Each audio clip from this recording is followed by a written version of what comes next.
Bonsoir à tous. Ce soir, le thème toujours sur la chute et le deuxième volet qui concerne les conséquences de la chute dans le jardin d'Éden. Nous n'allons pas avoir le temps, évidemment, de voir toutes les conséquences. Nous allons voir les axes principaux et les principales connaissances, et en particulier la mort, évidemment, qui est entrée dans le monde par le péché d'un seul homme.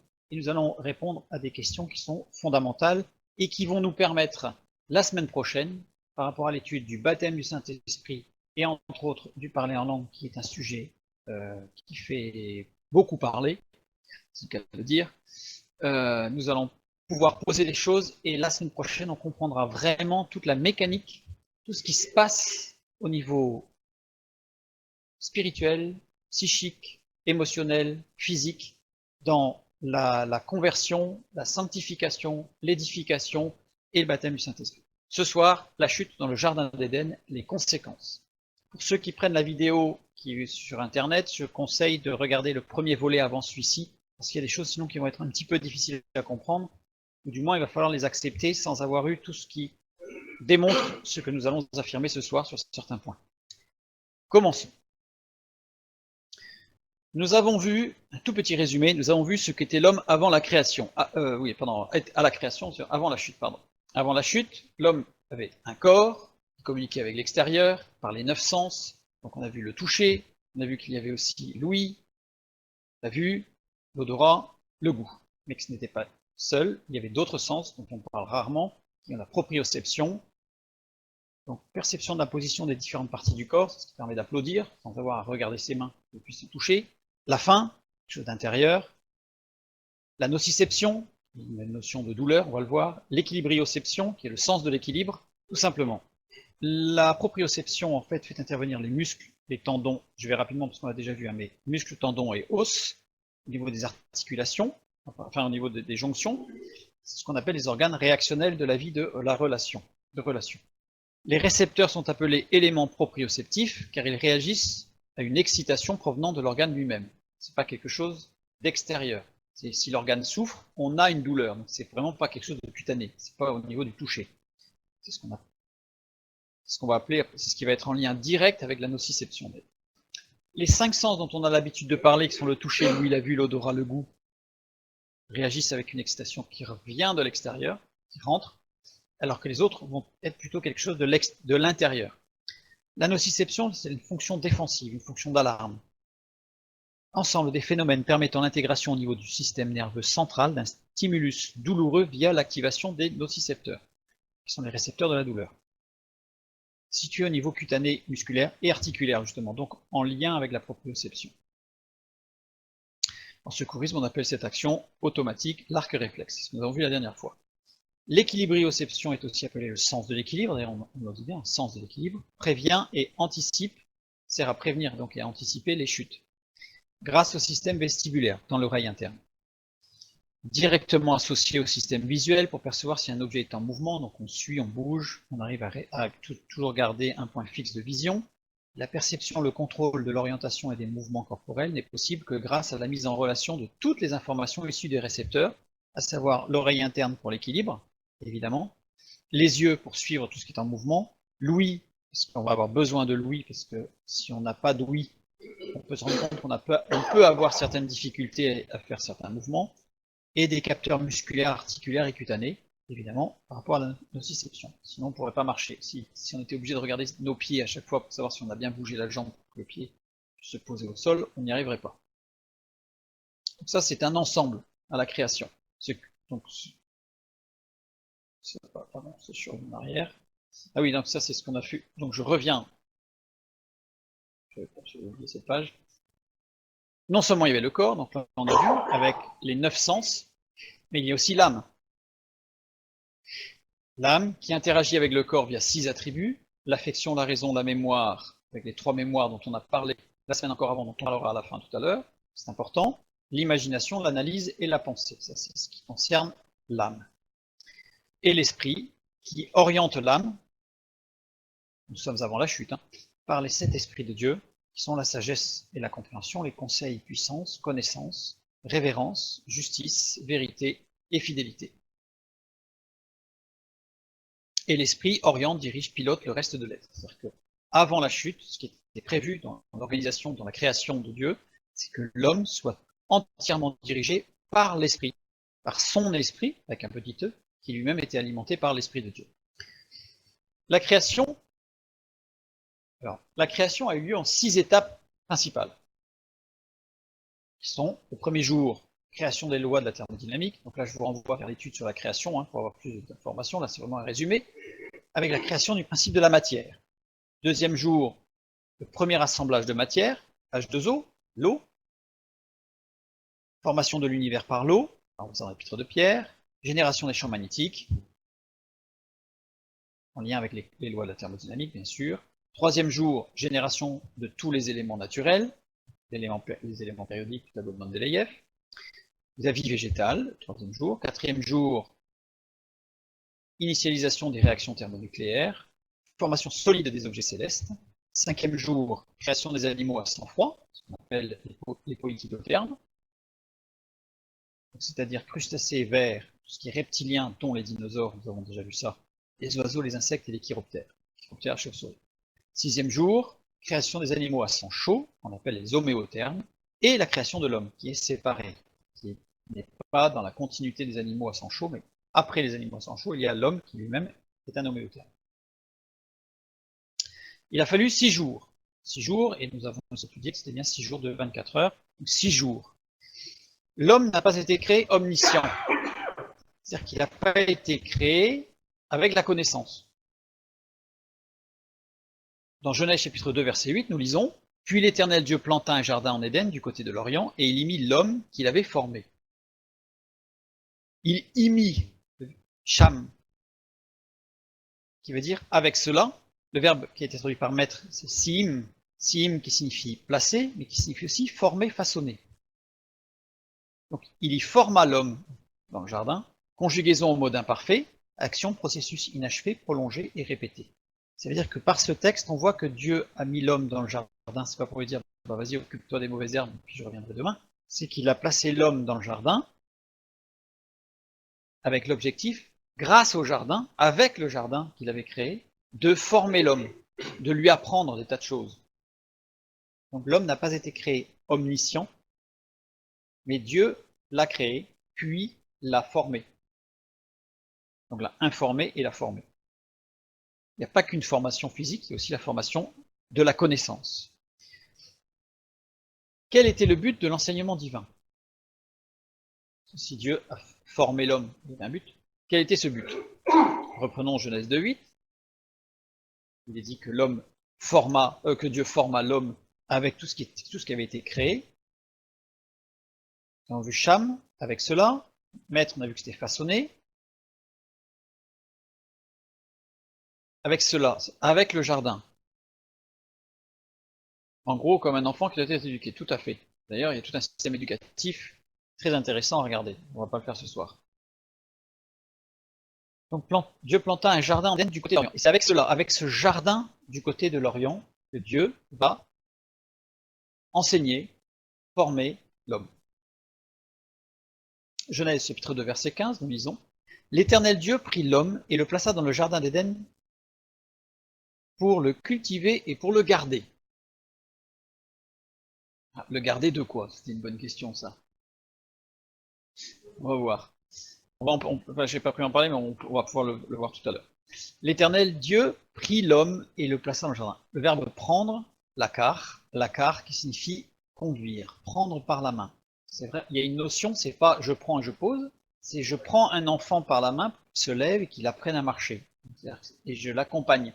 C'est-à-dire que je le fais pas courir, s'il n'est pas capable, je vais le suivre à son propre pas. On a cette image-là avec les disciples sur le chemin d'Emmaüs, où Jésus a marché au pas des disciples et dans leur direction, pour les enseigner. Donc c'est cette action que Dieu fait quand il prend l'homme. La conjugaison est au mode imparfait toujours, c'est-à-dire que c'est un processus, c'est quelque chose de long, c'est pas juste quelques brides de temps en temps quand le Dieu avait trouvé le temps, pas du tout. C'est quelque chose qui s'est fait tranquillement, qui a pris son temps. Et Dieu a pris son temps pour former l'homme, tout simplement. Il le plaça dans le jardin. Yanar, radical. Ifil, c'est important, puisque ça veut dire que Alifil, c'est rendre tranquille. Donc il le rendit tranquille. Il y avait certainement de quoi avoir un peu de stress avec toute cette connaissance énorme, toutes ces choses extraordinaires que Dieu voulait expliquer. Dieu a rendu l'homme tranquille, dans un processus toujours tranquille, voilà. Il a pris le temps, donc pas de stress, pas de stress.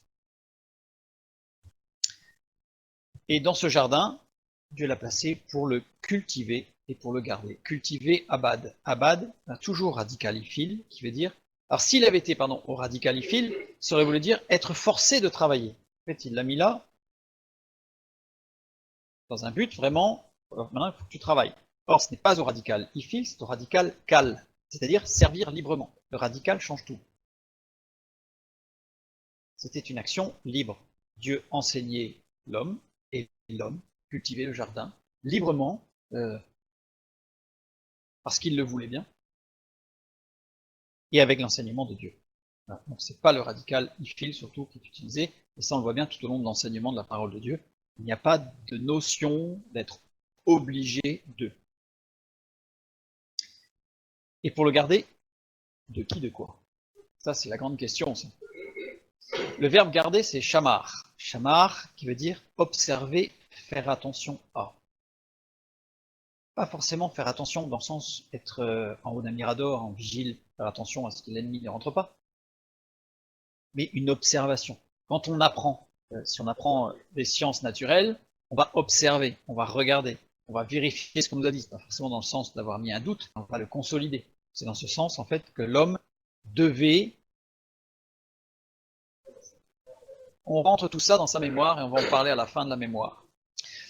Donc voilà, l'homme devait garder, c'est-à-dire que quand on lit le texte en français, on a l'impression qu'il était presque avec une fourche à l'entrée en se disant il ne faut pas que quelqu'un rentre.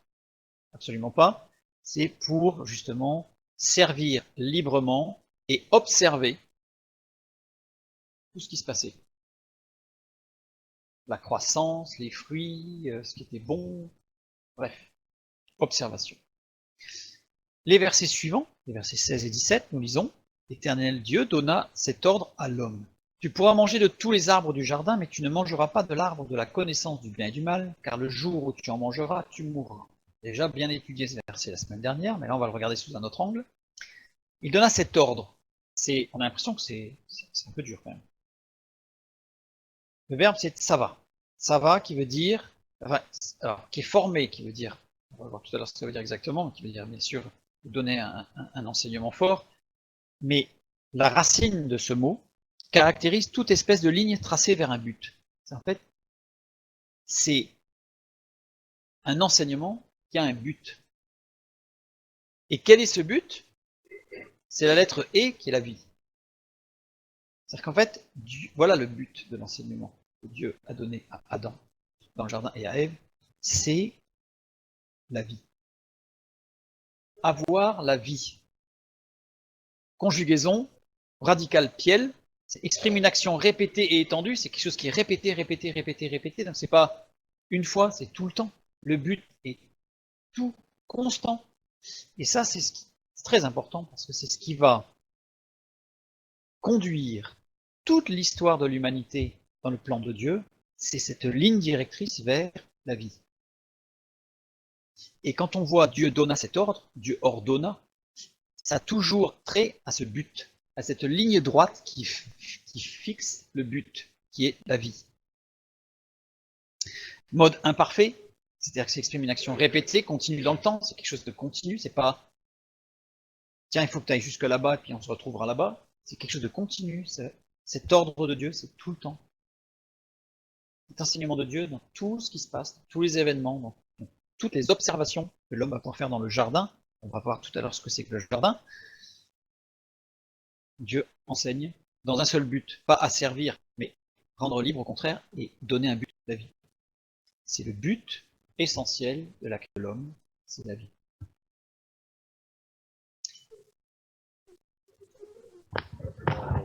À certaines fois le sujet de la vie et de l'existence, là on peut peut-être comprendre que c'est la vie, la vie. C'est pas tout. La vie, on va dire pour reprendre l'image qu'on a vue la semaine dernière, la vie avec un S dans tous les domaines. Dans tous les domaines. C'est la vie Comme Jésus a pu dire « Je suis la vie ». Ça concerne tout par rapport à cet arbre de vie, qui, comme on l'a vu la semaine dernière, en fait, qui va donner la vie, et on va voir ce soir comment il donnait la vie pour comprendre pourquoi la mort est intervenue. Bah, c'est la même chose en fait, parce que là tout est confondu. On va le voir après.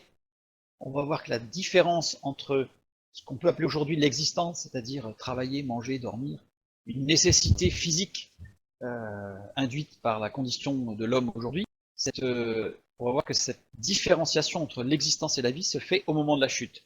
Et avant la chute, il n'y avait pas de différence. Ça faisait un tout, et on va mieux le comprendre tout à l'heure. Donc on a vu que l'enseignement avait un but précis, la vie. Je reprends quelque chose que nous avons vu la semaine dernière parce que c'est très important et je vais le voir très rapidement. Dieu est le père d'Adam et Ève, qui les a créés. Et il enseignait Adam et Ève, on vient de le voir. Quelque chose de continu, dans la douceur, dans le, on dirait aujourd'hui, dans le no stress. Quelque chose qui est respectueux de la vitesse de chacun. Dieu enseignait Adam et Ève. Pour arriver au bonheur individuel, la vie. Ce bonheur individuel, on en a déjà parlé, c'est l'arbre de vie, donc Jésus-Christ, rapide, hein, qui nourrit l'esprit dans l'être humain. Cet esprit étant rayonnant, va diffuser et va alimenter, on va dire, le corps. On va voir tout à l'heure un peu plus précisément. Et le but, individuellement, c'était la vie, le bonheur, et pour l'humanité, parce que Dieu a quand même dit avant la chute, reproduisez-vous, hein, allez par toute la terre, donc il y avait quand même un but d'humanité, eh bien c'est l'établissement du royaume de Dieu sur terre. C'est ce que nous avons vu la semaine dernière. Voilà, tout simplement en gardant cette vie, ce but, cet objectif, nourri par l'arbre de vie, par le fruit dont on a parlé la semaine dernière. Ça, c'est le plan de Dieu.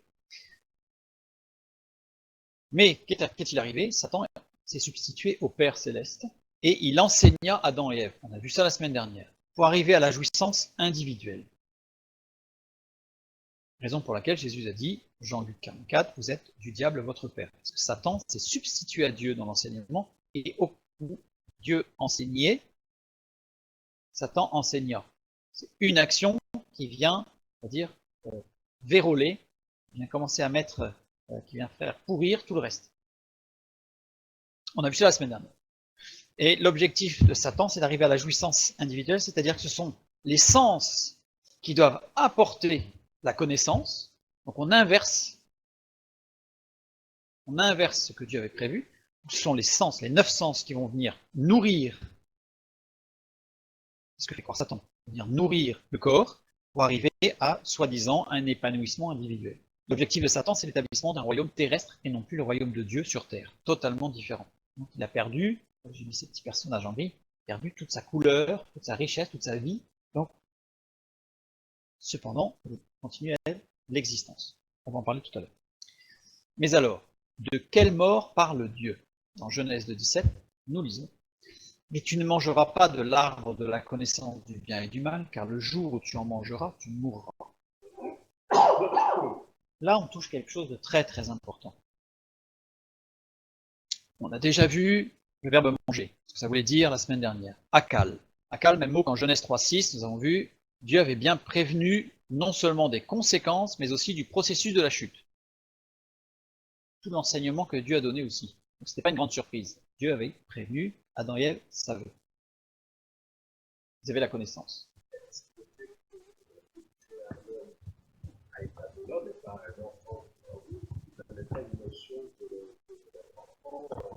Non. Dieu, il l'a créé homme, et il lui a donné tout un processus d'apprentissage qui était, et ça on comprendra à la fin, on va tout dire en même temps, on va dire les choses les unes après les autres, on comprendra à la fin quel a été le processus d'enseignement, comment l'homme a pu intégrer tout ça à tout son être.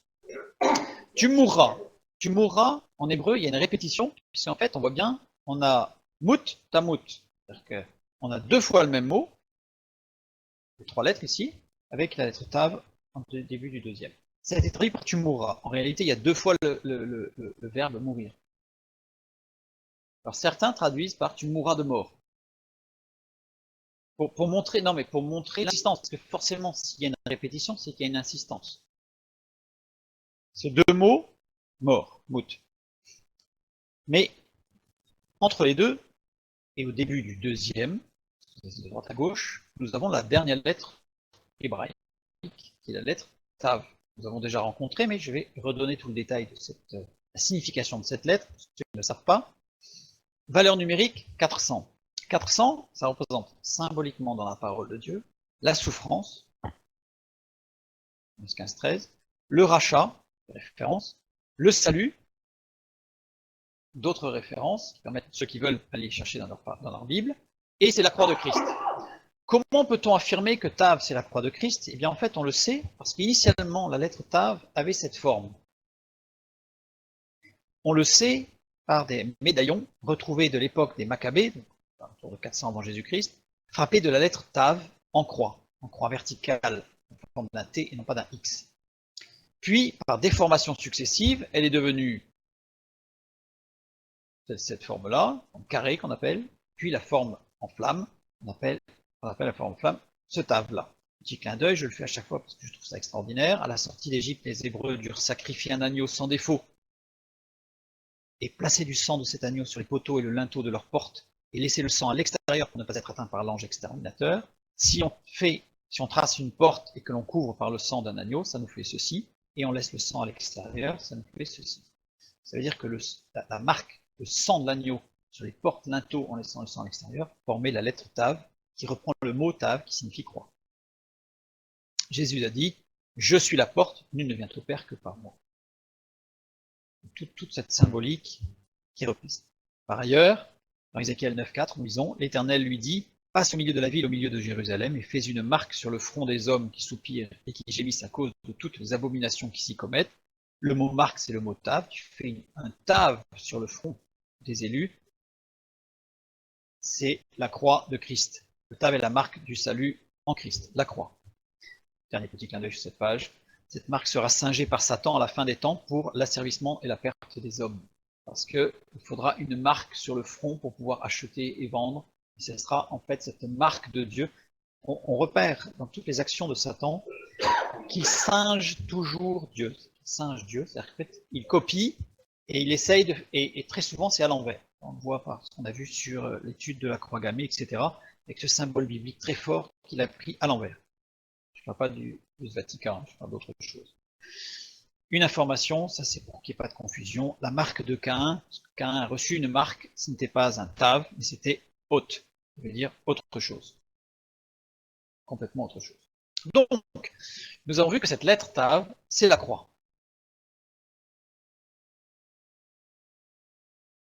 Là. Marque, or, le Tav en début d'un verbe, c'est la marque de la conjugaison du futur. Première utilisation dans le texte biblique. La première fois qu'un verbe au futur est utilisé, c'est dans le verbe la mort qui fait intervenir la croix. C'est-à-dire que pas de futur sans la croix. À partir du moment où Dieu est éternel, Dieu avait prévu que l'homme vive éternellement, donc il n'y avait pas de notion de futur. Même s'il y avait quand même tout un enseignement, il n'y avait pas de notion de futur, comme nous on peut l'avoir avec une vie après la mort, physique, ils amènent jusqu'à la réalisation complète du plan de Dieu, dans sa présence, etc. Ils étaient déjà dans la présence de Dieu. Et ça devait être fait pour l'éternité. Or, la première fois qu'apparaît le mot, un verbe conjugué au futur, fait intervenir la croix pour définir le futur. Sans la croix, il n'y a pas de futur. Dans la parole de Dieu, sans la croix, il n'y a pas de futur. Si nous n'avons pas la croix dans notre vie, si nous n'avons pas accepté l'œuvre de la croix et la résurrection de Jésus-Christ, alors nous n'avons pas de futur. C'est ce que nous dit la parole de Dieu. Ce mot mort apparaît 33 fois, 33 occurrences. Il apparaît 33 fois dans la parole de Dieu. Ce mot mout, mort. Dans les évangiles, Jésus a accompli 33 miracles. Parce qu'à chaque fois que la mort intervient, le miracle de la vie est là. Donc Jésus, c'est pas anodin, a réalisé 33 miracles dans le Nouveau Testament. Il a accompli 33 miracles. Accompli I. Que ce mot est employé, il y a d'autres mots qui vont désigner la mort. peut être une mort physique, mais là on a vraiment ce qui s'est passé à la chute, et ça inclut la mort spirituelle. Non, pas toujours. Alors, il y a plusieurs mots, donc je ne vais pas les étudier ce soir, hein, c'est pas le prévu, mais c'est pour bien montrer que ce qui s'est passé à la chute a des implications très particulières, et que seul, parce que c'est 33 fois, c'est pas anodin, avec 33 miracles de Jésus accomplis, dont 24 guérisons, il n'y a pas eu que des guérisons, par exemple l'eau changée en vin à Cana est un miracle, mais ce n'est pas un miracle qui nécessitait une guérison, ce n'est pas le malade en l'occurrence, donc il y a 24 guérisons, ce n'est pas anodin non plus, et un total de 33 miracles. Dans le Lévitique 12, 4, 8, nombre de jours suite à la circoncision de l'enfant où la mère devait purifier son sang. Elle ne devait toucher à rien de consacré et ne pas aller au sanctuaire jusqu'à ce que les 33 jours se soient écoulés. Pourquoi? Eh bien tout simplement parce que la circoncision, j'en ai pas parlé la semaine dernière, j'avais pas le temps, et puis cette semaine on ne va pas le faire parce que ce n'est pas tout à fait dans le sujet, mais la circoncision telle qu'elle est faite est en lien direct avec la chute que nous avons étudiée la semaine dernière. Donc les effets de la circoncision, en fait, devaient être de 33 jours, toujours symboliquement par rapport à ces 33.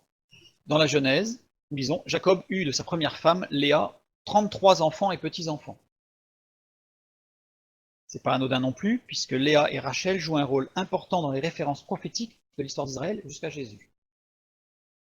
On peut reprendre tout ce qui a été dit par Jacob à chacune de ses femmes, tout ça était prophétique par rapport à l'histoire d'Israël, c'est réalisé. Et on peut le vérifier. Et le texte biblique nous dit bien, stipule clairement, c'est pas en comptant les enfants, c'est que c'est la Bible qui nous dit, le texte nous dit, et il y avait 33. C'est important. Jésus est mort à 33 ans. 33 est aussi la valeur numérique d'un mot. Le mot Abal, dont la valeur, voilà, 30 plus 2 plus 1, ça fait 33, qui veut dire deuil, pleurs, lamentation, être désolé. Mais il y a aussi le nombre d'emplois du mot parabole. Parabole est employé 33 fois. Alors, le mot parabole se trouve 48 fois dans les 4 évangiles. En décomptant de ces textes les passages parallèles, le chiffre total d'emplois différents se réduit à 33. Si on enlève les textes qui parlent de la même chose, du même contexte et de la même parole, donc si on prend vraiment à chaque fois que ce mot a été employé par Jésus, ça fait 33. Le mot croix est employé 33 fois dans le Nouveau Testament, en réponse évidemment à la mort.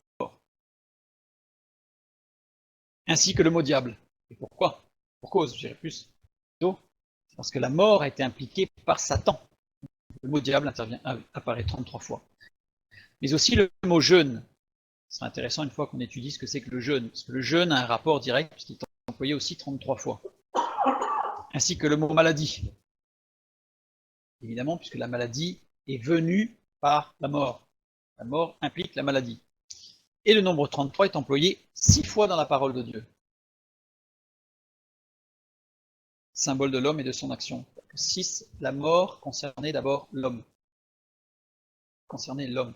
Et on va le voir tout à l'heure, la création a été, on va dire, a reçu la malédiction, entre guillemets, on va voir ce que c'était ça, mais de la mort, parce que c'était pas directement la création, mais c'est à cause de l'homme. C'est pour ça que le nombre 33 apparaît 6 fois dans la parole de Dieu. Et dans Romains 5,12, nous lisons, le péché et donc la mort est entré par un seul homme. Donc on voit bien ce texte qui relie tout ce que nous venons de voir. Là, j'ai fait un résumé, mais c'est pour bien comprendre ce qu'implique toute cette mort. Non, Rachel qui pleure ses enfants, ce n'est pas la Rachel de Jacob. On continue. Genèse 3,7. Les yeux de l'un et de l'autre s'ouvrirent, ils connurent qu'ils étaient nus, et ayant cousu des feuilles de figuier, ils s'en firent des ceintures. J'ai vu ça la semaine dernière. Et nous avons mis ça en relation directe avec Genèse, chapitre 2, verset 25. L'homme et sa femme étaient tous deux nus, et ils n'en avaient point honte. Nous avons vu la semaine dernière que les deux mots qui sont traduits par nu ne sont pas les mêmes. Avant la chute, nu est arom, qui donne une réalité physique remplie de lumière, avec la deuxième racine, le deuxième noyau biconsonantique, qui désigne ce qui est rempli de souffle et qui est porté par un souffle. En fait, là, on a une description une réalité physique, donc quelque chose de physique, Adam et Ève, qui étaient remplis de lumière et d'esprit. Les deux vont de pair. Alors que dans le... Oula, voilà. Alors que après la chute, le mot nu est eirom, qui donne une expression purement physique des sens. Là, par contre, c'est vraiment quelque chose on pourrait dire de sensoriel, de sensuel, de charnel. Et la deuxième partie du mot qui désigne un mouvement ou une action de quelque chose qui se diffuse, qui part d'un centre et qui va se diffuser partout, va remplir le corps. Ça, on a vu ce que c'était la semaine dernière. Mais là, en tout cas, le texte biblique nous dit qu'avant la chute, l'homme rayonnait de lumière. Puisque la description est une réalité physique. Ce n'est pas une image, ce n'est pas un symbole, mais l'homme rayonnait de lumière. Alors que après, l'homme a perdu ce rayonnement. Donc, physiquement, il s'est passé quelque chose. Ce n'est pas que spirituel, physiquement, il s'est passé quelque chose. De toute façon, on pouvait s'en douter à partir du moment où la mort n'existait pas avant, la mort physique. C'est-à-dire que physiquement, il s'était passé quelque chose. Qu'est-ce qui se passe? Qu'est-ce que c'est que ce rayonnement lumineux de l'homme? Je suis pas sûr que tu le saches. Nous savons aujourd'hui, voilà ce que nous savons aujourd'hui. Chaque être vivant émet des biophotons. C'est encore un truc bizarre, pas du tout. C'est-à-dire que chaque être vivant émet des photons. Alors on les appelle les biophotons, parce que en fait c'est quelque chose de naturel, ça vient d'un être vivant. C'est pour ça que c'est bio, la racine bio. Ce sont des photons, donc des particules de lumière, et ça va de 10 à 1000 photons par centimètre carré par seconde. Les photons, alors la science qui essaye d'étudier ce qui se passe, puisque c'est très très faible. On va le voir, c'est très très faible. Les photons, hypothétiquement, on imagine, on pense scientifiquement que ces photons sont d'origine biologique, n'étant pas issus de produits d'une réaction enzymatique spécifique. Ça veut dire quoi? Ça veut dire que si vous prenez les petits insectes qui font de la lumière, en général, c'est enzymatique. C'est-à-dire qu'en fait, ce sont des enzymes qui, lorsqu'elles se combinent, on va dire, pour faire simple, ensemble, émettent une énergie qui va se transformer en énergie lumineuse. Or, l'homme, on sait très bien que, à part certains qui sont des lumières, l'homme n'émet pas de lumière. Et il n'a pas de réaction enzymatique, ça on a pu le vérifier au niveau chimique, donc ce qui fait qu'il n'est pas lumineux, luminescent. Il s'agirait donc d'une chimiluminescence d'origine biologique. C'est-à-dire que ce serait une réaction chimique et pas enzymatique.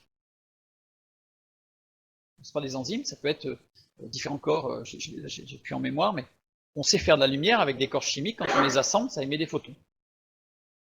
C'est de la chimie, ce ne sont pas des corps vivants. Quand on parle d'une réaction enzymatique qui génère de la bioluminescence, la différence entre bioluminescence, c'est quand c'est chimique, et chimiluminescence, c'est quand c'est purement chimique. Une émission de lumière par un organisme vivant résultant d'une réaction chimique au cours de laquelle l'énergie chimique est convertie en énergie lumineuse. Vous allez me dire, mais on dit la même chose. C'est ça le problème, c'est que la chimiluminescence, c'est une émission de lumière résultant d'une réaction chimique au cours de laquelle l'énergie chimique est convertie en énergie lumineuse. C'est la même chose. La seule différence, c'est qu'il y a l'être vivant quand c'est de la bioluminescence. C'est une réaction chimique de gaz ou de différents matériaux qui ne sont pas vivants. Et là, on appelle ça de la chimiluminescence. On émet des biophotons. Et ça pose un problème d'un point de vue scientifique, parce que on est vivant, on émet de la lumière, mais les scientifiques ne veulent pas accepter que ce soit ce qu'on appelle de la bioluminescence. Ils ne veulent pas accepter que ce soit de la bioluminescence, parce que ça contredit tout ce qui a été établi jusqu'à présent. À savoir que ça ne peut être que dans certains cas très particuliers, etc., et en particulier par rapport à l'évolution, évidemment. Donc, j'ai juste donné ça pour montrer que scientifiquement, là, il y a un gros problème. Parce qu'il n'y a aucune explication scientifique de pourquoi les êtres vivants émettent tous des photons. On va voir une énergie très particulière d'ailleurs. Ils émettent très peu, certes, mais ils émettent tous des photons. Les expériences montrent que les rayonnements luminescents sont cohérents. Ça veut dire quoi? Ça veut dire que les photons se répartissent de façon uniforme sur toute l'échelle de longueur d'onde de 200 nanomètres à 800 nanomètres. C'est pas des paquets qui peuvent arriver, c'est cohérent. On va voir, c'est plus que cohérent. La valeur numérique, la valeur guématrique, la valeur numérique du mot nu, c'est-à-dire ce mot qui définit justement cette luminescence naturelle, c'est alors soit 266, soit 826, puisque vous avez la lettre même finale qui, en fonction du calcul, donc là, cette lettre est finale, elle a une valeur, soit elle vaut 40, soit elle vaut 600. Ça me donne une largeur de 266 à 826. Et si on prend la valeur numérique de Aaron aussi, on a 262, 822. Pas tout à fait la même chose, mais on a les mêmes ordres de grandeur. C'est assez curieux, je souligne, que l'on trouve exactement les mêmes valeurs. Même valeur enveloppe. Ces longueurs d'onde incluent aussi les rayons ultraviolets, de 100 à 400 nanomètres, ça c'est important, parce que, et la lumière visible. Comment? Oui, on génère aussi des ultraviolets très très faibles, hein. Ne risque pas de se brûler, ne vous inquiétez pas. Et la lumière visible, c'est de 400 à 800 nanomètres. Alors ça, c'est très important, parce que ça prouve que ce ne sont pas des rayonnements calorifiques. En fait, c'est pas parce qu'on émet de la chaleur qu'on émet un certain rayonnement. Pourquoi? Parce que si c'était le cas, on aurait des infrarouges. Que la chaleur, c'est les infrarouges. Les ultraviolets, il ne peut pas y en avoir si c'est une émission de chaleur calorifique. Les mesures révèlent que la cohérence est forte. Voilà si les photons étaient des sons, voilà ce que disent ceux qui ont observé. Si les photons étaient des sons, si on transcrivait en niveau musical, cela ferait une musique orchestrée par quelques instruments dissidents ou distraits, non pas un brouhaha de voix. Donc c'est quelque chose de très très mélodique, cohérent. Là, je renvoie vers notre étude sur la musique pour comprendre que forcément le lien est directement fait avec tout ce qui est biologique, régénération cellulaire, etc. Là, je renvoie vers notre étude sur la musique. Et petite information, lorsque l'épaisseur du tissu biologique augmente, la cohérence augmente. Plus le corps est important, plus la lumière émise est cohérente et homogène, et forme une sorte de symphonie, en cohérence avec tout le reste. Ça veut dire que c'est une sorte de cohérence avec toute la nature. Donc là, il faut imaginer que Adam, se promenant dans le jardin d'Éden, avait lui-même rayonné, mais il recevait le rayonnement, et donc il y avait une cohérence de tout ça. Ça faisait une sorte de champ lumineux, cohérent. Alors, les expériences de Kazantziev, c'est juste pour montrer de quoi il en retourne, comment on a pu le constater, parce que c'est quand même assez extraordinaire, surtout quand on relit ça à Genèse avant et après la chute. Donc on imagine, on va faire vite, dans un lieu tout noir, sans lumière, pour pas qu'il y ait d'interférence avec des photons qui seraient extérieurs. On met des cellules vivantes qui baignent dans des solutions nutritives, dans deux tubes ou plateaux scellés et étanches, évidemment. Entre les deux, on met une fenêtre optique de quartz, c'est-à-dire qu'en fait, il n'y a pas de communication, il y a juste une fenêtre en quartz entre les deux. On laisse passer les ultraviolets, c'est important. Et on injecte un virus ou un poison dans l'une des deux boîtes. Les cellules du tube A sont atteintes, donc vont être malades, voire mourir. Les cellules du tube B deviennent malades à leur tour, de la même maladie. Ça montre qu'il y a une communication entre les deux. Durée du contact supérieure à 4 ou 5 heures, si possible 48 heures. L'effet se manifeste au bout de 18 heures environ, dans 70% des cas.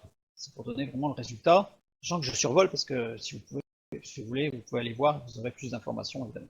Après plus de 12 000 expériences, quand même, 12 000 expériences, 12 000 expériences. Donc c'est pas une fois, quoi. C'est reproductible à l'infini. Les cellules s'envoient des informations par l'intermédiaire de radiations ultraviolette. Longueur d'onde de 220 à 360 nanomètres. Ça correspond aux longueurs d'onde, évidemment, que nous avons vu tout à l'heure. On a une autre expérience, il en existe plusieurs, mais celles-là sont les plus connues, hein. Les expériences de Burlakov. On a toujours deux boîtes, si on les empile, c'est l'une au-dessus de l'autre. Au milieu, on met toujours la fenêtre de quartz. Pourquoi le quartz? Parce que le verre ne laisse pas passer les ultraviolets, alors que le quartz laisse passer les ultraviolets. C'est pour ça qu'on met du quartz. Chacune des boîtes contient des œufs de poisson fécondés, des œufs de loche, dans des stades divers de croissance. Des stades divers de croissance, c'est-à-dire qu'il y en a qui sont plus avancés que d'autres. Au bout de 20 heures, de 20 à 24 heures, une journée, les œufs se sont influencés dans leur croissance. Il n'y a pas de contact pourtant. Ça veut dire que si la différence d'âge n'est pas trop grande, le développement des œufs plus jeunes est accéléré pour rattraper les autres, alors qu'il n'y a aucun contact. Dans la A, par exemple, c'est des œufs qui ont, allez, on va dire 15 jours. Dans la B, ce sont des œufs qui vont avoir 19 jours. Voilà, tout à fait, la même durée. Oui, parce que sinon la communication aurait pu être directe par d'autres autres choses. Et là, c'est vraiment hermétique, et il n'y a que séparé par cette fenêtre de quartz. Si par contre la différence est grande, les œufs jeunes sont retardés dans leur croissance, ils peuvent subir des déformations, et une proportion d'entre eux va même mourir. On ne va pas expliquer du pourquoi comment, c'est pas l'objectif. C'est de bien comprendre qu'il y a une communication au travers d'une émission lumineuse, qui certes est très faible. Le rayonnement transporte des informations génétiques reçues et incorporées par l'œuf récepteur. Ça va plus loin qu'une simple maladie où on va dire à la limite une onde qui serait déformée et qui amènerait une influence. Là, on est vraiment dans une communication qui va accélérer plus ou moins et puis pour que tout se mette en phase.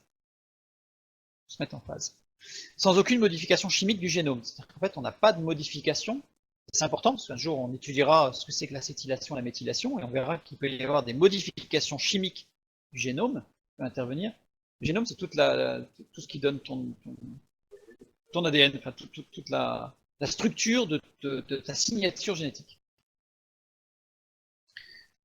Si on insère certains filtres optiques de différentes longueurs d'onde, donc on vient modifier les longueurs d'onde des biophotons par des polarisateurs entre les deux boîtes, qu'est-ce qui se passe? Eh bien, on a une altération des poissons et on obtient des larves à deux têtes, à cœur multiple, bref, des choses qui ne sont pas viables. C'est-à-dire qu'il y a bien une communication, rien qu'en mettant un filtre, on ne fait rien d'autre, mais juste un filtre qui va modifier les longueurs d'onde entre celles qui sont émises et celles qui sont reçues, avec le quartz, et là on obtient des choses où on a des déformations. Donc il y a bien une communication au travers de la lumière. De photons et de la lumière. Jésus a dit, je suis la lumière. Gardons ça toujours dans l'esprit. Par ailleurs, l'intensité du rayonnement cellulaire change quand la cellule est agressée, endommagée ou qu'elle meurt. C'est-à-dire que si quelqu'un est malade, on peut, avec les appareils, vu la luminescence qui est très très faible, c'est des appareils extrêmement pointus, mais on peut savoir, et des expériences ont été menées pour savoir en fait si quelqu'un était atteint d'un cancer ou pas, uniquement par l'émission des biophotons. Il est probablement possible, c'est là que ça commence, parce que là on n'est pas encore arrivé, parce que nos appareils ne sont pas suffisamment sensibles, il est probablement possible de déterminer l'état de santé d'un tissu biologique et aussi d'un organisme entier par des caractéristiques de ces émissions photoniques. Puisqu'en fait, c'est comme si notre corps, on va le voir, criait au secours. Les informations incluses dans les biophotons rendent compte de l'état énergétique de la ou des cellules émettrices. L'émission d'une cellule saine est calme, comme une rivière tranquille, c'est-à-dire qu'on a une émission qui va être constante, avec une plage de longueur d'onde qui va être constante. C'est quelque chose de, comme je l'ai mis, calme, tranquille. Si on blesse une plante, par exemple, d'autres plantes semblables placées autour en sont averties.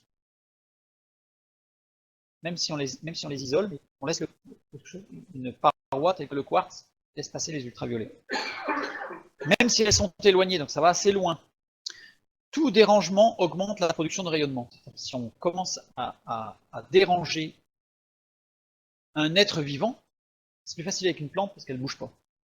Si on fait ça avec un animal, il bouge. Si on dérange une plante, c'est quelque chose de dérangeant pour la plante, en fait. Elle va accroître son rayonnement. Comme si une activité de réparation se mettait en route. C'est pas forcément une compensation, c'est un signal. C'est un signal. la santé semble se manifester par une communication abondante d'informations à l'intérieur du corps. C'est-à-dire que là, on parle de ce qui est à l'extérieur, mais ça marche aussi à l'intérieur. C'est-à-dire que tous nos organes communiquent entre eux via ces émissions, une sorte d'équilibre. Tandis que la maladie consisterait en un appauvrissement de ce flux d'informations à l'intérieur. Tout à l'heure, on a dit que ça augmente la production de rayonnement, c'est-à-dire qu'on augmente le nombre de rayonnements. Par contre, l'appauvrissement du flux, là j'aurais dû être plus clair, c'est l'appauvrissement de la longueur d'onde, de l'échelle de toutes les longueurs d'onde. En fait, au lieu d'avoir quelque chose de large, on commence à avoir quelque chose de très précis. On réduit le balayage. Attention, là je signale, pour ceux qui seraient un peu au courant, qui feraient des recherches, il ne s'agit pas de l'effet Kirlian. L'effet Kirlian, c'est quoi? C'est un procédé, ou une photographie Kirlian, c'est un halo lumineux autour d'un objet soumis à une haute tension électrique. On obtient des choses comme celle-là. Ça, ce n'est absolument pas ça. Les Kirlian, c'était monsieur et madame, hein, c'était des épouses, c'est russes, étaient attachés au domaine de la parapsychologie. On fait beaucoup de parapsychologie et ils ont utilisé cette expérience pour dire qu'en fait chacun avait un halo d'énergie spirituelle autour de lui, etc. Voilà.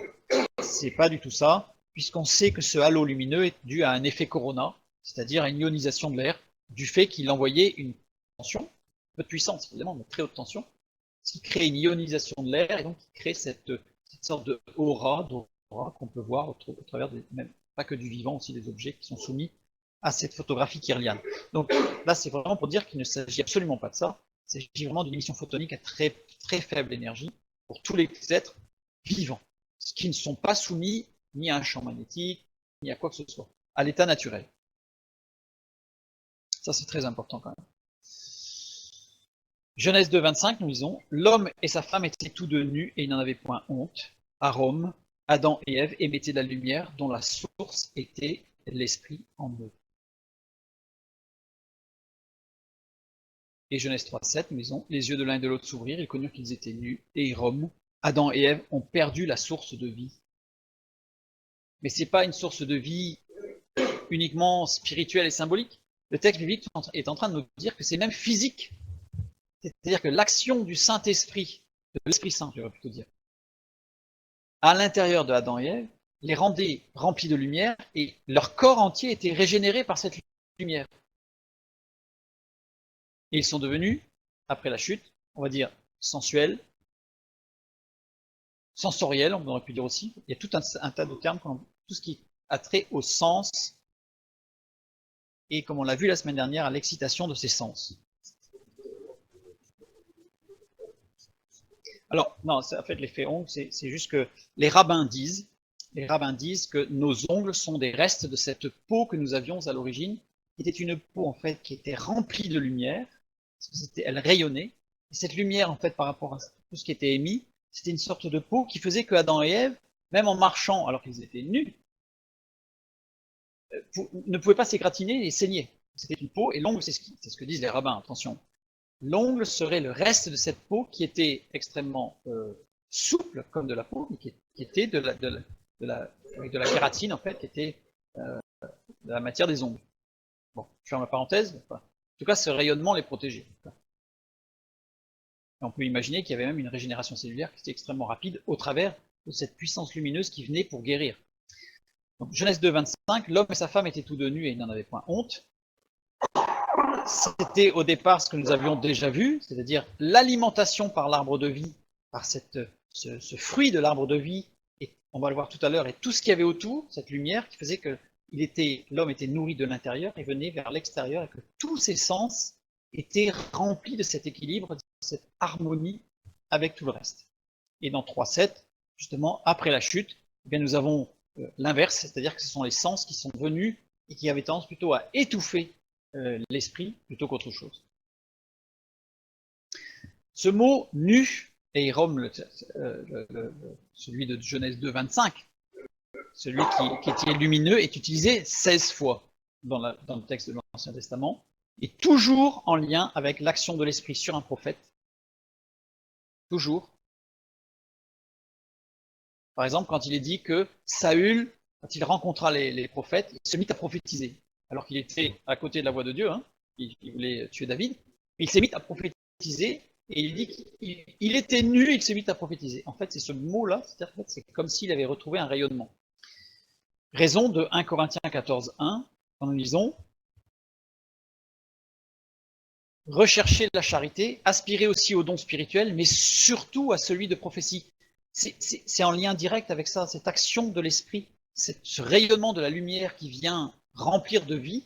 Dans l'Ancien Testament, les 16 fois où il est employé, enfin, sauf la fois où il est dans Genèse de 25, 15 fois, mais au total c'est 16 fois, c'est toujours l'action de l'esprit. Et c'est spécifié quasiment à chaque fois que c'est un esprit de prophétie, un esprit sur les prophètes, c'est toujours lié à la prophétie. On ne va pas étudier pourquoi ce soir, c'est pas le sujet. En hébreu, un prophète, ça se dit nabii, et nabii, ça veut dire inspiration et action de la puissance de Dieu. L'action prophétique de l'esprit, qui agit toujours en lien avec ce verbe, et pour information, il y a 16 prophètes dans l'Ancien Testament. Seulement. Il y a d'autres hommes de Dieu, mais qui sont spécifiquement nommés comme étant des prophètes, il y en a 16. C'est pas un hasard, évidemment. Et dans le Nouveau Testament, on compte 16 apôtres et évangélistes, évidemment. Puisqu'ils sont ceux qui ont, je dirais, démarré l'Église par une action de l'Esprit, une action et une puissance, l'action et la puissance de Dieu au travers de l'Esprit. Exode 34, 29. Nous avons des exemples. Moïse descendit de la montagne de Sinaï, ayant les 2 tables du témoignage dans sa main en descendant de la montagne, et il ne savait pas que la peau de son visage rayonnait parce qu'il avait parlé avec l'Éternel. Rayonnait, karan. Karan qui veut dire envoyer, littéralement c'est envoyer des rayons.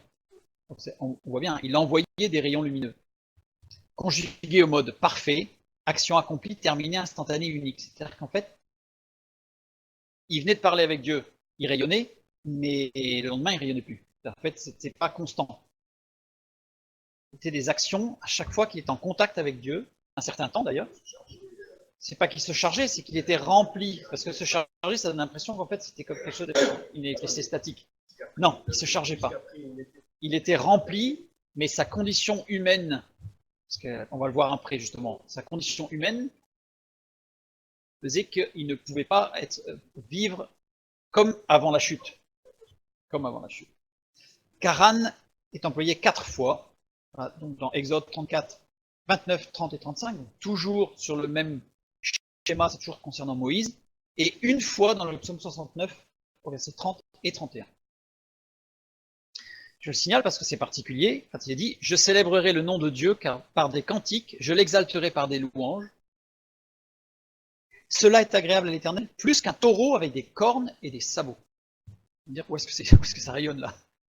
Taureau, c'est un lien étroit, on ne va pas étudier, puisqu'il y a 2 fois, il y a une répétition là aussi, mais avec 2 mots différents, le lien étroit avec le sacrifice. Ça concerne le sacrifice. Avec des cornes, et là on retrouve Karan. C'est pour ça que Moïse est parfois représenté avec des cornes.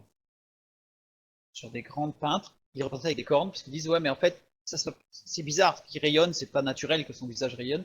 Donc en fait, comme dans ce passage-là, il y a le même verbe et que ça concerne un taureau, donc on imagine qu'il avait des cornes. C'est un taureau qui avait des cornes. Absolument pas. C'est Karan. Et là, vous allez me dire, ouais, mais un taureau qui rayonne, c'est pas Tchernobyl. Ce verbe avec des cornes, c'est un verbe qui est conjugué au mode ifil, qui veut dire faire envoyer des rayons, rendre rayonnant. Donc c'est-à-dire que cela est agréable à l'Éternel plus qu'un taureau qui rend rayonnant, plus qu'un sacrifice qui rend rayonnant. Donc ça veut dire que c'est en lien au sacrifice et à la demande de pardon, à la rédemption et au salut au Père. Non, absolument pas. Non, absolument pas. Oui, alors le verbe, là aussi, et des sabots, c'est un verbe qui veut dire diviser, couper. En fait, justement, ce passage-là, peut-être qu'on le verra la semaine prochaine, plus en détail, ça concerne la conversion et l'action. L'action de demander pardon pour ses péchés, c'est pour ça que c'est un taureau. Deux termes employés montrent bien que c'est un sacrifice, non pas d'action de grâce, mais un sacrifice de repentance pour demander pardon pour ses péchés, qui amène justement un nouveau contact avec Dieu et une nouvelle communication et communion avec Dieu. Bon, vous voyez 4 fois. Et dans Matthieu 17, 2, évidemment, ça dit que la conversion est moins... Non, ça dit que le sacrifice le sacrifice, là il est parlé du sacrifice dans l'Ancien Testament, hein. Ça c'est une image prophétique, hein. C'est-à-dire que le sacrifice de l'Ancien Testament, qui est une préfiguration, évidemment, est moins agréable que celui qui est dans la louange et pas dans la contrition. Mais ça, je vous renvoie vers l'étude sur la prière et la louange pour comprendre pourquoi. Dans Matthieu chapitre 17, ainsi que dans l'évangile de Marc et de Luc, c'est la transfiguration. Jésus fut transfiguré devant eux, son visage resplendit comme le soleil et ses vêtements devinrent blancs comme la lumière. Alors, on ne va pas tout étudier parce que ça aurait été assez long, intéressant mais long. Son visage resplendit, lampo qui veut dire émettre de la lumière. Donc son visage émettait de la lumière, littéralement. Donc il n'était pas en train de faire une réfraction, c'est-à-dire qu'il n'était pas en train de recevoir la lumière et de la réémettre, non, il émettait de la lumière. Ce verbe lampo est employé 7 fois, toujours en lien avec l'action de l'esprit dans et au travers de l'enfant de Dieu, toujours. Dans 2 Corinthiens 4,6, nous lisons « Car Dieu qui a dit « La lumière brillera du sein des ténèbres » a fait briller la lumière dans nos cœurs pour faire resplendir la connaissance de la gloire de Dieu sur la face de Christ. Là, c'est lampo. Ses vêtements devinrent blancs. Blanc, léoukos. Léoukos, ça vient du verbe louké qui veut dire lumière rayonnante. Donc, ses vêtements rayonnaient. En fait, pourquoi? C'était son corps qui rayonnait en réalité. Mais les disciples, eux, ce qu'ils voyaient, ils ne voyaient pas que son corps rayonnait, ils voyaient que c'était les vêtements, en fait. Ce que eux pouvaient voir dans leur sens. Comme os, la lumière, qui veut dire d'une façon semblable à la lumière. Donc, il rayonnait comme la lumière, donc des photons. Texte biblique est précis.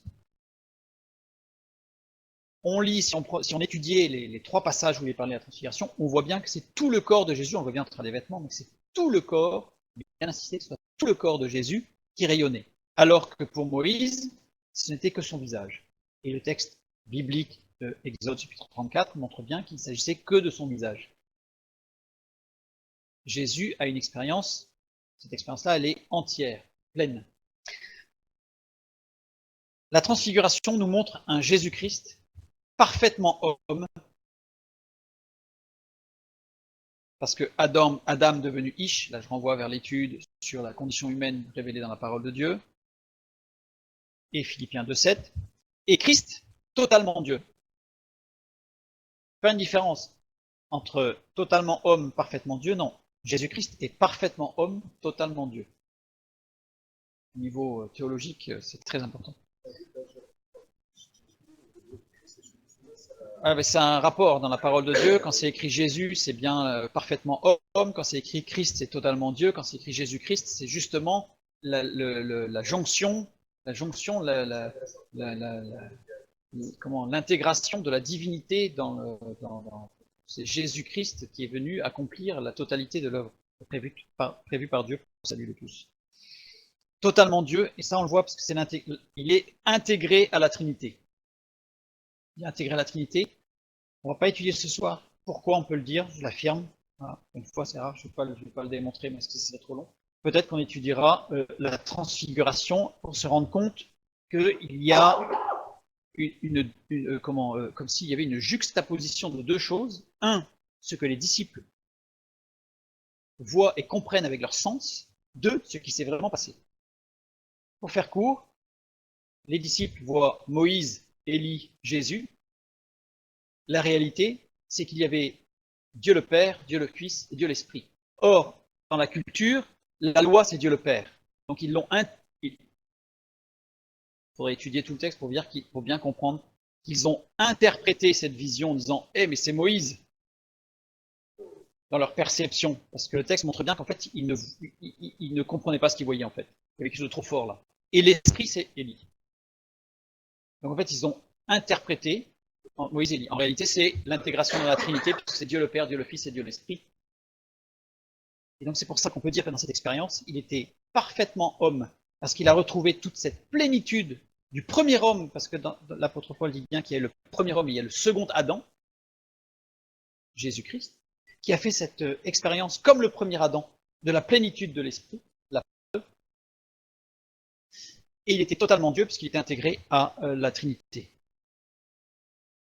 C'est reconnaître. Bah oui, mais ça c'est. Ouais, alors ça c'est. Mais il faudrait étudier tout le texte pour savoir que c'est curieux qu'il les ait reconnus sans avoir eu des photos avant. Mais voilà. Bon, ça c'est aussi toute la plénitude de l'esprit, mais peut-être qu'on fera une étude sur ce sujet pour voir un petit peu, parce que c'est très intéressant. Très intéressant. On continue. Genèse 3, 22 à 24. Donc l'Éternel Dieu dit, « Voici l'homme est devenu comme l'un de nous pour la connaissance du bien et du mal. Empêchons-le maintenant d'avancer sa main, de prendre de l'arbre de vie, d'en manger et de vivre éternellement. » Et l'Éternel Dieu le chassa du jardin d'Éden pour qu'il cultivât la terre d'où il avait été pris. C'est ainsi qu'il chassa Adam, et il mit à l'orient du jardin d'Éden les chérubins qui agitent une épée flamboyante pour garder le chemin de l'arbre de vie. Donc là, on est vraiment dans les conséquences du péché, de la chute. Conséquences. À l'orient. Ce mot à l'orient peut s'écrire de deux manières. Soit c'est Kedem, soit Kedma. En l'occurrence, dans les deux cas, il veut dire à l'ouest, à l'orient, pardon, à l'est. Mais dans les deux cas, il signifie aussi devant, en face de. Deux traductions possibles. Ici, ce qui est utilisé dans notre texte Genèse 3, c'est Kedem. Kedem. La première lettre représente graphiquement, c'était graphiquement à l'origine, le coffre, c'était une hache. Donc symboliquement, c'est tout ce qui coupe, tout ce qui divise, tout ce qui sépare. Et ensuite, on a Dalet Meim, tout ce qui se fond, qui n'est plus distinguable, ce qui cesse d'être différent, ce qui renonce à sa céité, c'est-à-dire la céité, c'est l'essence même de l'essence par lequel il est. Certains appellent ça la quidité, ça quid de quelque chose, c'est ce qui fait qu'il est, la céité. Qui s'identifie avec le tout, donc qui se confond, il perd comment dire, son aspect unique, se fond. Je vous ferai remarquer que dam, ça veut dire aussi sang. De l'être du sang. On peut voir le lien ce soir, c'est long.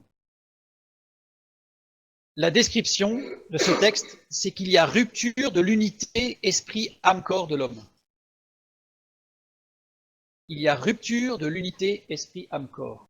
Cette unité se perd. Il n'est plus un. En hébreu, il n'est plus echad.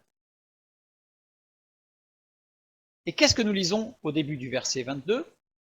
L'Éternel Dieu dit, voici l'homme est devenu Aya. Aya qui signifie, c'est le verbe être. C'est pas forcément devenir, c'est être. L'homme est. L'un de nous, l'un c'est Echad, justement. Un, unique, unicité. Le lien. L'homme n'est plus Echad. L'homme est Echad. Bizarre. Bizarre. Mimenu. Mimenu, qui veut dire littéralement au travers d'eux, avec. L'homme est comme un au travers de la connaissance. Parce que le mot pour n'existe pas dans le texte littéraire, dans le texte hébreu. Ça, c'est avant la chute. Après la chute, il y a une séparation, j'aurais dû le tracer encore plus, séparation entre corps, âme, esprit. Et ça, on va y revenir tout à l'heure. Les implications. Non, il n'a pas perdu l'esprit. Parce que l'esprit, on ne perd jamais, mais il est plus alimenté. Donc il est comme étouffé. Les implications de cette chute, de ce péché, de ce fruit mangé là, la mort. Coupé de la source, privé de la lumière. Vous avez vu, ces biophotons, cette lumière qui vient donner une information génétique, qui vient donner la santé, qui vient donner l'équilibre, qui vient donner toute l'harmonie. À partir du moment où l'homme s'est coupé de l'esprit, il s'est coupé de la source, et donc forcément, il n'avait plus cette régénérescence. L'homme est devenu nu, au sens de Genèse 3.7, après la chute, c'est-à-dire non protégé. L'émission qui reste aujourd'hui n'est qu'une émission, ce n'est plus que résiduelle, c'est un résidu de ce que nous étions au départ. Il a perdu cette lumière vivifiante. Mais maintenant, quid des animaux? D'accord, l'homme, il a perdu cette vie de l'esprit, mais l'animal ne peut pas avoir de vie de l'esprit puisqu'il n'a pas d'esprit. Puisqu'il n'a que corps et âme. Donc il ne peut pas être rempli de la vie de l'esprit. Alors pourquoi les animaux meurent-ils? Nous allons le voir. Et ils ne mourraient pas avant. Non, ils ne mourraient pas avant. Alors qu'est-ce qui s'est passé? Regardons le texte. Genèse chapitre 2, versets 8 à 10. Puis l'Éternel Dieu planta un jardin en Éden, du côté de l'Orient, et il y mit l'homme qu'il avait formé. L'Éternel Dieu fit pousser du sol des arbres de toute espèce, agréables à voir et bons à manger. Ça, c'est avant la chute, hein. Et l'arbre de la vie au milieu du jardin, et l'arbre de la connaissance du bien et du mal. Un fleuve sortait d'Éden pour arroser le jardin, et de là il se divisait en 4 branches. On va pas tout regarder, hein. Dieu planta un jardin en Éden. Beit, ça veut dire à l'intérieur de l'Éden. Un fleuve sortait d'Éden pour arroser le jardin. Ah, bonne question. Éden, c'est quoi? En fait, si on lit bien le texte, le jardin d'Éden, ce n'est pas Éden. Le jardin d'Éden, c'est un truc qui est dans Éden. Alors c'est quoi Éden? Qu'est-ce que c'est qu'Éden? Parce qu'en fait, voilà, le fleuve sortait d'Éden pour arroser le jardin d'Éden. Donc en fait, forcément, Éden, c'est plus grand que le jardin. On va regarder, forcément, on va le trouver. Puis l'Éternel Dieu planta un jardin, Gan, lieu protégé, formé de 2 lettres, Guimel qui exprime l'enveloppe organique qui sert à produire toutes les idées dérivant des organes corporels et de leurs actions, donc c'est vraiment quelque chose de physique. Et Nun, à la Nun finale, qui décrit une expansion, un déploiement, donc c'est quelque chose qui avait tendance à grandir. C'est quelque chose qui avait tendance à grandir. Éden égale paradis, pas tout à fait. C'est un raccourci un peu rapide, parce que ce n'est pas ça. C'est une image du paradis, ce n'est pas le paradis. Éden, 3 lettres, Éden. La première lettre, Aïn, représente la perception par les sens du monde extérieur. C'est quelque chose qui est physique. Ce n'est pas une image, ce n'est pas un symbole, ce n'est pas quelque chose de mythique ou de purement spirituel, c'est physique. Et les 2 dernières lettres, le signe de la divisibilité sympathique. C'est-à-dire que c'est quelque chose qui se divise, mais non pas pour amener la... Quand on dit division, souvent c'est coupé, ça fait mal. Alors que là, c'est une division qui apporte quelque chose de positif. C'est la croissance. En fait, on ne va pas le faire ce soir, on le fera une autre fois peut-être, mais dans Éden, ce jardin protecteur, on a un jardin physique protecteur, et si on l'étudie à fond, on se rend compte que la parole de Dieu est en train de nous parler de l'ADN. Et l'ADN est notre protecteur, parce que justement, contrairement à l'idée d'évolution, qui veut que notre ADN se modifie au fur et à mesure par des contraintes extérieures et par des agressions, le texte biblique nous dit que l'ADN, Dieu a mis en nous un ADN pour que nous soyons protégés. C'est l'ADN qui nous protège au travers de la régularité de sa structure. Voilà. Je ferme la parenthèse parce que ce serait trop long à étudier ce soir. Voilà. Donc le jardin est dans d'Éden, dans cette... Alors, on va expliciter par rapport à l'ADN, mais on ferme la parenthèse. Donc il est dans cet Éden, là, si on prend d'autres textes de la parole de Dieu, en fait, il s'agit de la terre. Voilà la représentation de la Terre si on relie tous les continents. Alors attention, à chaque fois que l'on voit la théorie de la théorie des plaques, on voit tous les continents qui sont agglomérés, ça forme pas ça forme la Pangée qui forme un truc un peu bizarre, plutôt une forme de crabe. Si on considère les limites des plateaux continentaux, et non plus des terres immergées, si on prend les plateaux continentaux, on obtient ceci. On obtient quoi? On obtient une fleur à 8 pétales. Et si on prend le centre de cette fleur à 8 pétales, qu'est-ce qu'on a? Jérusalem. Et il y a des textes bibliques qui nous disent que Jérusalem est au centre de la terre. Voilà pourquoi. Dans la description de Jérusalem, elle nous donne 8 portes. Et les textes bibliques nous disent que les 8 portes sont orientées dans toutes les directions du monde. Alors certains, moi j'ai vu des commentaires qui disaient c'est du n'importe quoi, puisqu'on sait qu'il n'y a que 4 directions, nord, sud, est, ouest. Aujourd'hui, c'est le repère. Mais il y a 8 portes, parce que l'Éden, il y a une image prophétique, évidemment, d'un tas de choses, on ne va pas rentrer dans le détail, mais là, Jérusalem, et la parole de Dieu nous dit qu'elle est au centre de la terre, et voilà pourquoi la Bible nous dit qu'elle est au centre de la terre. Et l'Éden, en fait, c'est la terre. Et d'ailleurs, parfois, certains astronomes vont dire que la Terre est un paradis dans l'univers, parce que c'est la seule qui soit avec de l'eau, qui soit avec un climat tempéré, pour la vie, faite pour la vie. Comme nous sommes tous faits pour la vie. Parce que le but de Dieu, c'est la vie. On continue. On reprend sur notre texte.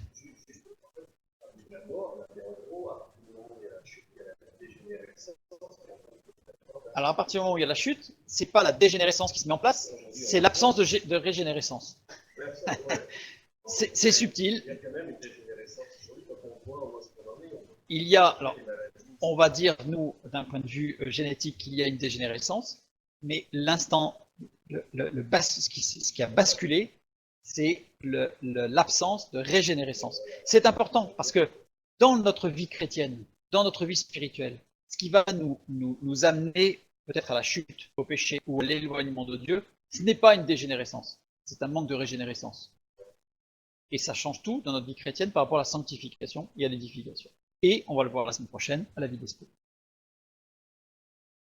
Et c'est là, en fait, que se fait le décalage. Et là aussi, rappelez-vous ce qu'on a dit sur la chute, par rapport à Ève, Satan qui donne des légers glissements. On a énormément de petits glissements comme ça, qui nous amènent à une conception erronée de notre vie chrétienne et de notre vie de l'esprit, qui n'est pas dans une dégénérescence, mais qui est dans une nécessité de régénérescence. Je fais bien la différence, je dis bien une nécessité de régénérescence, parce que ça veut dire que ce n'est pas accusateur. Comme nous l'avons vu la semaine dernière, même dans certains cas, Dieu n'accuse pas.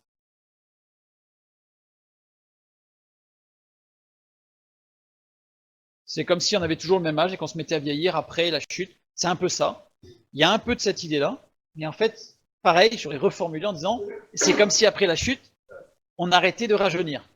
Au fur et à mesure, vous voyez, il y avait comme s'il y avait un contrebalancement qui se faisait plus, parce que manque de régénération par l'Esprit de Dieu.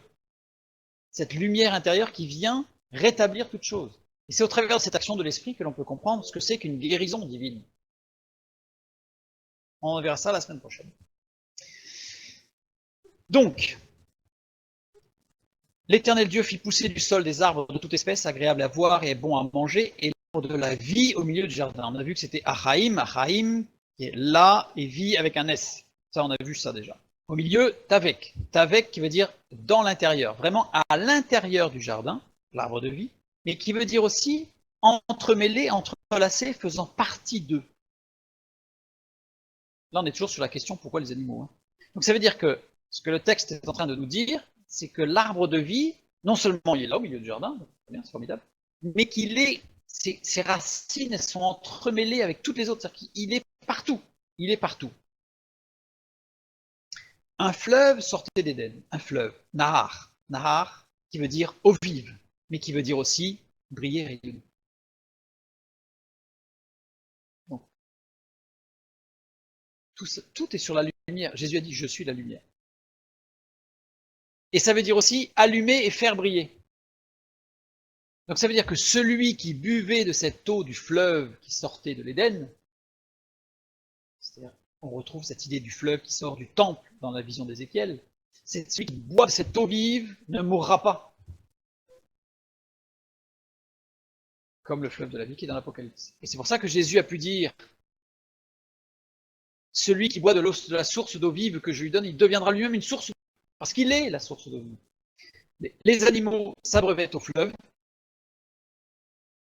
l'arbre de vie nourrissait tout le jardin. C'est-à-dire qu'en fait, il n'y avait pas de mort parce que tout le monde bénéficiait, tous les êtres vivants bénéficiaient de cette eau vive que Dieu nous offre au travers de Jésus-Christ, de l'expérience du salut en Jésus-Christ et de la vie de l'Esprit.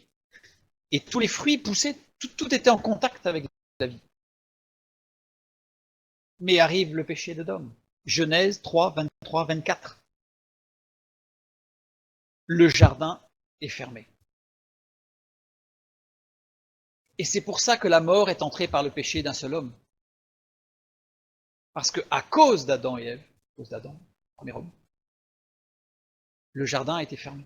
Heureusement, nous avons l'espérance des prophéties et l'espérance de l'accomplissement de ces prophéties en Jésus-Christ et le Saint-Esprit. Et d'ailleurs, petite parenthèse, mais on le verra plus en profondeur la semaine prochaine, c'est pour ça qu'il dit que le Saint-Esprit est le consolateur. Bien sûr, il est consolateur parce que Jésus-Christ est mort et il est reparti au ciel. Quand il n'est pas reparti, il est là, mais il n'est plus visible. Il a réintégré la divinité, la Trinité de Dieu, la Trinité. Mais c'est le consolateur parce qu'il n'est pas Christ, le Saint-Esprit. Mais il va nous amener à connaître cette régénérescence par la vie de l'Esprit pour arriver, comme dit l'apôtre Paul, jusqu'à la stature parfaite de Christ. Non, non, non, le jardin, il est fermé et il n'est plus. Il a disparu. C'est pas la peine d'aller chercher. Non, il y est plus. Il n'est plus. On continue sur les implications. Donc on a vu que l'homme après la chute, c'était vraiment corps, âme, esprit, mais que c'était les sens qui venaient à l'intérieur. Ce sont les sens qui commandent après la chute. Et ce n'est plus l'esprit qui commande, c'est tout l'inverse. D'ailleurs, on dit souvent corps, âme, esprit. C'est juste par rapport au fait qu'on soit après la chute. Dans la création de Dieu, c'est esprit, âme et corps. Mais pour dire esprit, âme et corps, il faut faire un effort intellectuel parce que c'est difficile, parce qu'on a l'habitude de dire corps, âme, esprit. On a Louis, qui va être excité aujourd'hui par la musique, une musique qui va, comme je renvoie vers l'étude sur la musique, qui va être destructrice, qui va être déstabilisatrice, qui va déstructurer, je vous renvoie vers l'étude sur la musique. On a la vue, au travers du cinéma, de la télévision, des écrans, je vous renvoie vers l'étude sur la télévision, pour bien comprendre. L'équilibrioception, la proprioception, ce sont des sens, on va avoir des sports ou des jeux extrêmes, des sports extrêmes. Tout ça, c'est pour une activation sensorielle extrêmement forte, pour donner l'impression de nourrir l'intérieur, mais en réalité, on fait toujours l'inverse, c'est-à-dire qu'on vient assécher, assécher, assécher, assécher. Perte de la liberté de conscience. À partir du moment où il y a eu la chute, il y a eu cette perte de la liberté de conscience. Ça paraît surprenant, parce qu'on se dit, mais pourquoi Dieu nous a privés, quelque part, c'est privatif, c'est négatif de la part de Dieu dans cette action, de nous priver de notre conscience, de notre totale conscience.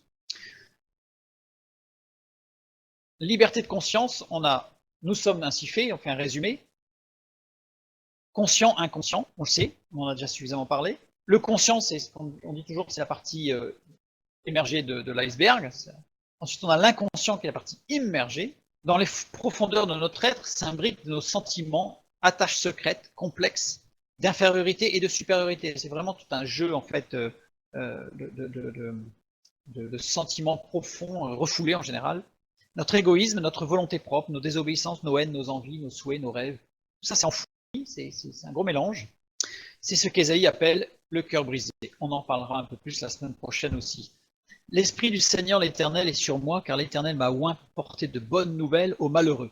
Il m'a envoyé pour guérir ceux qui ont le cœur brisé, pour proclamer aux captifs la liberté et aux prisonniers la délivrance. On verra la semaine prochaine exactement pourquoi je peux affirmer qu'il s'agit bien du cœur brisé, cette profondeur de l'inconscient qui vient nous ronger parfois de l'intérieur. On va voir comment. On a ce qui limite, qui donne une limite entre conscient et inconscient, c'est ce qu'on appelle un barrage moral. C'est quoi un barrage moral? Moral, c'est ce qui désigne l'ensemble des règles, des préceptes relatifs à la conformation de l'action humaine aux mœurs et aux usages d'une société donnée. C'est-à-dire qu'il ne faut pas faire ceci, il ne faut pas faire cela. Donc ça nous donne un barrage moral. Je ne suis pas en train de dire que c'est bien ou pas bien. Je ne donne pas de jugement de valeur. Je dis simplement qu'on a une limite qui, en fonction des sociétés, ne va pas être toujours la même d'ailleurs, entre l'acceptable, l'inacceptable, le refoulé, le non refoulé, ce que l'on doit refouler, ce qu'il ne faut pas refouler. Enfin bref, cette limite entre conscient et inconscient. On a les pulsions refoulées qui sont toutes à l'intérieur de nous-mêmes, donc c'est-à-dire qu'elles vont se bloquer à ce barrage moral et rester à l'intérieur. Donc là, ça c'est extrêmement destructeur, parce que là on arrive en une boucle, dans un cercle fermé qu'on pourrait appeler un cercle vicieux. Donc refoulement inconscient, et on a des pulsions qui deviennent conscientes et qui ressortent. Une pulsion devenue consciente peut être réprimée. Réprimer, ça ne veut pas dire comment juger, ça ne veut pas dire refouler. Réprimer, ça veut dire on peut la traiter et la guérir. Et ça va être toute l'action du Saint-Esprit dans nos vies. À partir du moment où on a la conversion, on va rentrer dans une sorte de dynamique où Dieu va nous permettre de ressortir ces pulsions refoulées les unes après les autres pour les guérir. La seule difficulté que l'on peut rencontrer, c'est notre volonté. Parce qu'il y a certaines choses, dit non, Seigneur, ça là, je la garde un peu parce que ça, je l'aime bien.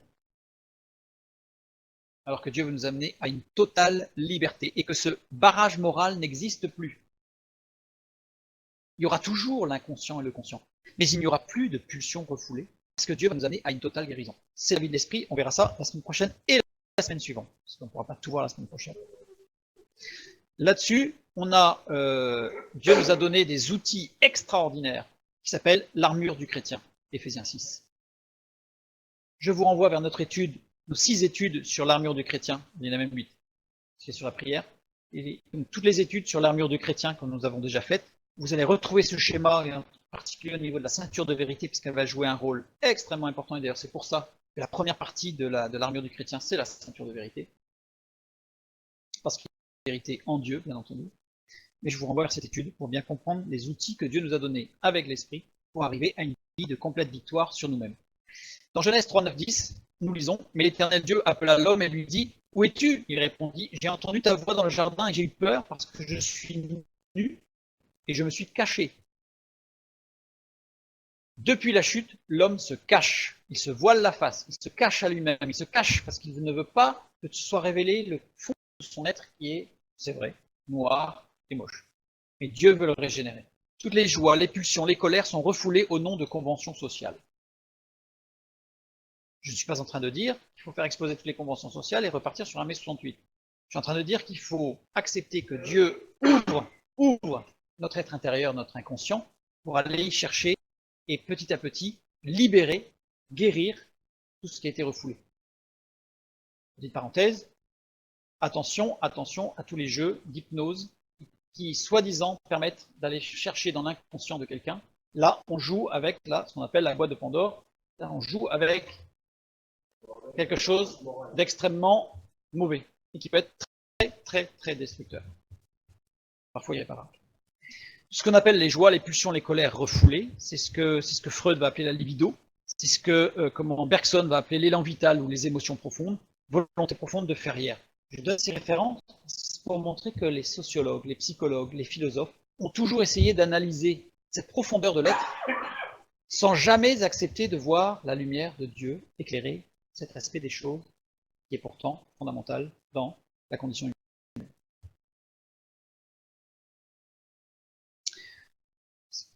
On continue, on a bientôt fini, je vous rassure. L'Éternel Dieu dit, « Voici, l'homme est devenu comme l'un de nous pour la connaissance du bien et du mal. » Nous avons déjà vu ce texte, et nous avons vu qu'il valait mieux le traduire par « L'Éternel Dieu dit, voici, l'homme est comme l'un », il y a une faute, il y a 2 fois 1, l'un comme un, plutôt que l'un, c'est comme un, vous allez enlever l'un là, 1 avec presque écrit en majuscule, au travers de la connaissance du bien et du mal. Le bien, Tov. Tov, qui est toujours lié à la création, parce que la création tout entière, elle est dans le Tov. Chaque fois, Dieu dit que cela était bon. C'est le même mot, Tov. Cela était bien. Quelque chose de vraiment constructif, constructeur. Et du mal, Ra. Ra, littéralement, mauvais, désagréable, désastre. Ra est formé de 2 lettres, Reish. Reish qui veut dire le principe. Deuxième lettre, Aïn. Aïn représente la perception par les sens du monde extérieur. Le principe du mal, c'est la domination des sens. Tout ce qui est sensoriel, sensuel, sensitif. Ça ne veut pas dire qu'il faut être un ascète et ne plus rien sentir. Ça veut dire qu'il ne faut pas se laisser dominer par les sens. Le noyau biconsonantique